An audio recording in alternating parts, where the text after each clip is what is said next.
ओम शांति। आज प्यारे बाप दादा के अनमोल मधुर महावाक्य हैं 22 जून 2026।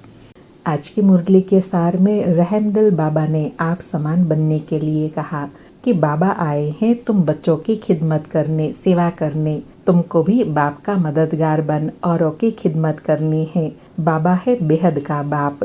देखते हैं हमारे बच्चे बहुत दुखी हैं तो ज़रूर बाप को तरस पड़ता है। बाप है ही रहमदिल। फिर एग्जाम्पल दिया कि कहा जाता है जैसा काग वैसे बच्चे। ऐसे तुम बच्चे भी जानते हो, जैसा बाप वैसे हम बच्चे। बाप भी ज्योति बिंदु, बच्चे भी ज्योति बिंदु। बाप ज्ञान का सागर, हम मास्टर ज्ञान सागर हैं। बाबा कहे सब बच्चे नंबरवार हैं। कोई बड़ी बड़ी नदियां हैं, कोई बड़े बड़े तालाब हैं, कोई बड़े बड़े मानसरोवर हैं। बाबा कहे वह जड़ है और तुम चैतन्य हो। तुम ज्ञान सागर से निकली हुई ज्ञान गंगाएं हो।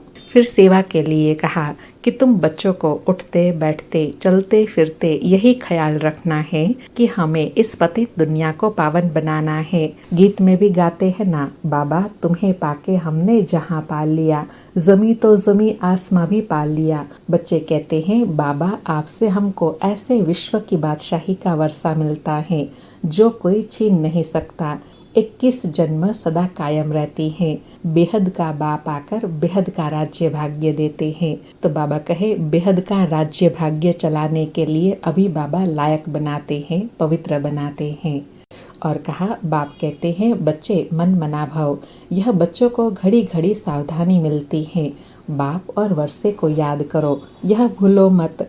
यह युक्ति बाबा बताते हैं पावन होने की। सतो प्रधान बनो तब ही तुम बाप के साथ चल सकेंगे, पवित्र दुनिया में जा सकेंगे। बाबा कहे निराकारी दुनिया भी पवित्र है, साकारी दुनिया भी पवित्र है। फिर महामंत्र की स्मृति दिलाई कि दुनिया में किस्म किस्म के मंत्र हैं। यह है वशीकरण मंत्र, मन को एकाग्र करने का मंत्र। यहाँ बाप कहते हैं मुझे याद करो तो तुम्हारे पाप नाश हो जाएंगे, तुम पवित्र आत्मा बन जाएंगे। याद को ही योग कहते हैं, इसलिए भारत का प्राचीन योग मशहूर है। इस योग से ही तुम विश्व पर जीत पाते हो। भारत का राजयोग बहुत नामी ग्रामी है। फिर कहा कि इसको कहा जाता है सर्वोत्तम, ऊंचे ते ऊंचा ब्राह्मण कुल। अभी तुम ब्राह्मण हो, फिर उथल खाएंगे। बाजोली खेलते हैं ना, शूद्र से ब्राह्मण बने हो, फिर देवता क्षत्रिय वैश्य शूद्र। तो अब बाप समझाते हैं मीठे मीठे बच्चों, बहुत थोड़ी बात है, अर्थात बहुत सिंपल बात है, बाप की याद में रहो। फिर बाबा ने अपनी पहचान देते कहा कि मेरा तो दिव्य अलौकिक जन्म है। मैं ब्रह्मा में प्रवेश करता हूँ, फिर चला जाता हूँ। बैल पर सारा दिन सवारी थोड़े ही करते हैं। बाबा कहे मुझे जिस समय बच्चे याद करते हैं मैं हाजिर होता हूँ। बाप आकर बच्चों से मिलते हैं, गुड मॉर्निंग करते हैं, जैसे मनुष्य एक दो से मिलते हैं। बाबा कहे यहाँ तो तुमको खुशी का पारा चढ़ना चाहिए कि बेहद का बाप आया हुआ है, हमको बेहद का वर्षा दे रहे हैं। बच्चों को देख बाप को खुशी होती है। ढेर बच्चे हैं तो बच्चों को भी खुशी होनी चाहिए बेहद के बाप से मिलने की। और कहा कि तुम बच्चे नरकवासी हो, फिर स्वर्गवासी बनेंगे। बाप को और वर्षे को याद करना है और कोई तकलीफ बाबा नहीं देते हैं। रहना भी अपने गृहस्थ व्यवहार में है। और लास्ट में विशेष कहा कि दिन प्रतिदिन बच्चे वृद्धि को पाते रहते हैं, इसकी भी कुछ युक्ति रचनी पड़े। यह सब आसपास वाले मकान लेने पड़ेंगे। समय नाजुक होता जाता है। बाप और बच्चे दोनों अविनाशी हैं। अविनाशी खजाना बच्चों को देते हैं। बाबा कहे बहुत ढेर बच्चों को अभी आना है। तो ब्रह्मा बाबा का विचार चलता कि इतने ढेर बच्चे कहाँ आकर रहेंगे। तो शिव बाबा कहते हैं तुम फिक्र क्यों करते हो, वेट एंड सी, तुम पढ़ते रहो, मन मना भाव। बाबा कहे तुम बच्चों को यह ख्याल में रखना है कि अभी हमको कर्मातीत अवस्था में जाना है, सतो प्रधान बनना है। सुनते हैं प्यारे बाप दादा के अनमोल मधुर महावाक्य। आज बाबा कहे मीठे बच्चे, बाप आए हैं तुम बच्चों की खिदमत सेवा करने। तुम भी बाप समान बन सबकी खिदमत सेवा करो। आज मुरली से प्रश्न है, फिक्र मत करो। ब्रह्मा बाप का कौन सा एक विचार चलता जिस पर शिव बाबा कहते वेट एंड सी, फिक्र मत करो।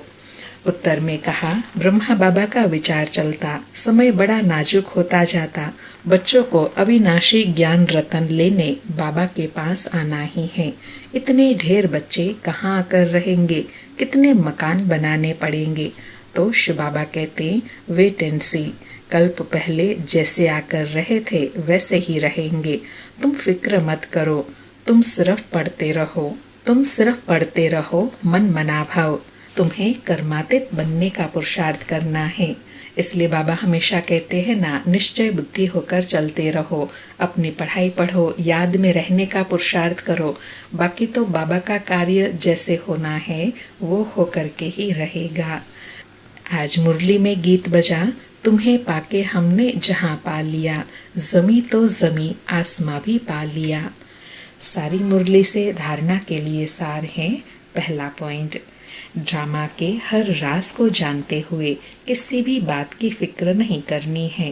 पढ़ाई पढ़ते रहना है, मन मनाभाव होकर कर्मातीत बनने का ख्याल रखना है, स्वयं को सतो प्रधान बनाना है। दूसरा पॉइंट, हम आत्माएं शिव बाबा की संतान आपस में भाई भाई हैं, शिव बाबा से वर्षा ले रहे हैं, इस खुशी में रहना है। आज बाबा का वरदान है, अंतर स्वरूप में स्थित रहे, अपने व बाप के गुप्त रूप को प्रत्यक्ष करने वाले सच्चे स्नेही भव। अंतर स्वरूप में स्थित रहे, अपने व बाप के गुप्त रूप को प्रत्यक्ष करने वाले सच्चे स्नेही भव। स्पष्टीकरण है, जो बच्चे सदा अंतर की स्थिति में अथवा अंतर स्वरूप में स्थित रहे अंतर्मुखी रहते हैं, वे कभी किसी बात में लिप्त नहीं हो सकते। पुरानी दुनिया, संबंध, संपत्ति, पदार्थ जो अल्पकाल और दिखावा मात्र हैं, उनसे धोखा नहीं खा सकते। अंतर स्वरूप की स्थिति में रहने से स्वयं का शक्ति स्वरूप जो गुप्त है वह प्रत्यक्ष हो जाता है और इसी स्वरूप से बाप की प्रत्यक्षता होती है। तो ऐसे श्रेष्ठ कर्तव्य करने वाले ही सच्चे स्नेही हैं। बाबा कहे, सच्चे स्नेही किनको कहेंगे? जो सदा अपनी अंतर स्थिति में रहकर एक बाबा दूसरा ना कोई इस स्थिति में रहते हैं। आज का स्लोगन है, निश्चय और जन्मसिद्ध अधिकार की शान में रहो तो परेशान नहीं होंगे। निश्चय और जन्मसिद्ध अधिकार की शान में रहो तो परेशान नहीं होंगे।